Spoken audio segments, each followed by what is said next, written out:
What do you mean you don't have the keys? The house is empty. That can't be right.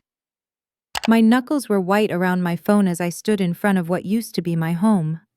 The neighbor across the street watched me from his porch, silent as if he knew something I didn't. My name is Jasmine Rojas. I was 20, a pre-law student with a 3.9 GPA, the responsible daughter. I had just driven 4 hours from my university back to Bakersfield for spring break, craving the comfort of family. Instead, I found a for sale sign hammered into the lawn windows, stripped bare 3 black garbage bags dumped on the porch like unwanted guests. When I peeked inside one, I saw my clothes, my books, pieces of my life torn out and left behind. I called my uncle in a panic. His voice was hesitant. "They moved last week, Jasmine. Didn't they tell you?" "No," I whispered, the word catching in my throat. I dialed my father. Every ring felt like an eternity until he answered flat and cold. "Dad, the house is empty. My things are in garbage bags. What's going on?" "We moved," he said simply. "You're an adult now. Deal with it." And the line went dead. Just like that, I had been erased. No warning, no goodbye, no address. The maple tree my father and I had planted when I was 8 still stood in the yard, reaching toward a house that no longer belonged to us. I had sent part of my scholarship money home every month, balancing part-time jobs and endless study sessions, believing I was helping hold us together. I thought I had been building a future for all of us. But standing there, the truth slammed into me: my family had discarded me. I loaded the garbage bags into my car, checked into a cheap motel, and laid my inheritance out on the scratchy bedspread. A few textbooks, winter clothes, a broken picture frame with a beach photo, everyone smiling, everyone lying. That night I didn't cry. I made a decision. If they wanted to erase me, I would return the favor. Growing up, my parents preached sacrifice. They reminded us daily, "We came here with nothing, so you could have everything." I took those words seriously. While my younger brother Gabriel skipped classes and played video games, I studied until my eyes burned. While friends spent summers at the mall, I interned at the courthouse. My scholarship had been proof I was making good on their sacrifices. Yet Gabriel, the troubled one, remained under their wing.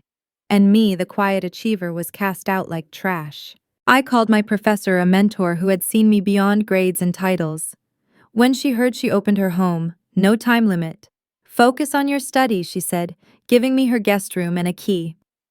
That spring break, instead of relaxing, I poured myself into research for my upcoming legal internship.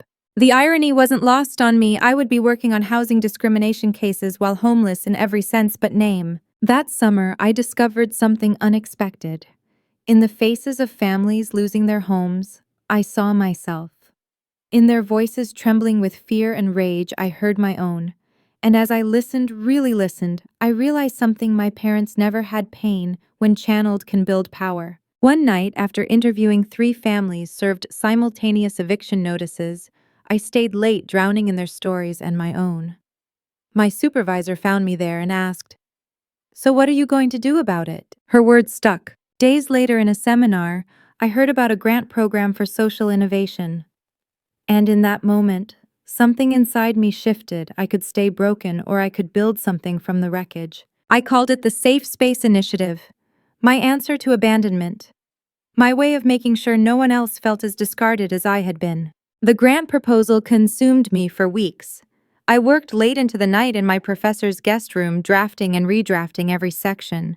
My hands cramped from typing, but I couldn't stop.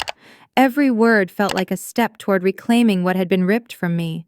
I wasn't just writing about housing justice, I was writing about myself, the girl left in garbage bags on a porch, the daughter erased from her family. When I finally hit submit, I cried. Not because I was sure I'd win, but because I had turned pain into purpose. I had taken the betrayal that could have broken me and forged it into something that might help others. Weeks later, an email arrived with the subject line, "Congratulations." My body went cold before it went warm. I had been awarded $50,000 to launch the Safe Space Initiative. I laughed and sobbed all at once, my tears splattering the keyboard. It wasn't just money, it was validation, proof that I wasn't trash, proof that I was meant for more. The program started small, a hotline for families facing eviction, a network of volunteers offering temporary shelter, partnerships with law students who wanted experience and who, like me, wanted to make a difference.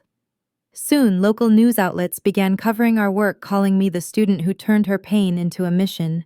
And then one day my phone buzzed with a number I hadn't seen in months, my mother. Her voice trembled as she asked Jasmine, "Why didn't you tell us? We saw you on the news." I swallowed hard. "Why would I tell you? You left me. Remember." She went quiet, then whispered, "It wasn't supposed to be like that." Rage boiled under my skin, but so did grief. "You could have called. You could have given me an address. But instead, you left me with garbage bags." Her breath hitched. "Your father thought it was best." "No," I cut in sharply. "He thought it was easy. And you let him." Silence stretched heavy and suffocating. For years I had dreamed of this conversation, of an apology, of acknowledgement, and yet when it finally came, all I felt was emptiness. Because the truth was, I no longer needed their validation. The weeks after that call with my mother were strange. I felt both lighter and heavier at once. Lighter because I had finally spoken the truth I'd swallowed for years. Heavier because deep down some part of me had still wanted her to fight for me, to prove I was wrong about their betrayal. But she didn't. And that silence told me everything I needed to know. The Safe Space initiative grew quickly. We rented a small office downtown, painted the walls a soft blue, and filled it with secondhand furniture donated by kind strangers. Families started coming in, scared, exhausted, desperate. They carried with them the same look I'd once had, standing in front of an empty house with garbage bags on the porch. And each time I saw that look, I promised them, "You are not alone. We will fight for you." By the end of the year, we had stopped over 40 evictions, negotiated housing extensions for dozens of families, and built a community where people could finally feel safe. Reporters came often asking about my story. I told them the truth, though never with malice. I know what it's like to be left behind. That's why I'm here. One article went viral. It painted me as the daughter discarded but undefeated. And that's when my brother Gabriel reached out. His message was short. "Jazz, can we talk? I didn't know it was that bad." I almost deleted it. Almost. But a part of me needed to hear what he had to say. When we met at a coffee shop, he looked older, weighed down. He admitted that our parents had covered for themselves by telling everyone I chose to leave that I was too independent. He said he had believed them at first, but after seeing my face in the paper, he knew the truth was different. I listened quietly. Then I told him, "Gabriel, it wasn't just that one day. It was a lifetime. You were the favorite, I was the afterthought. And when the time came, they made their choice." His eyes watered, but I didn't comfort him.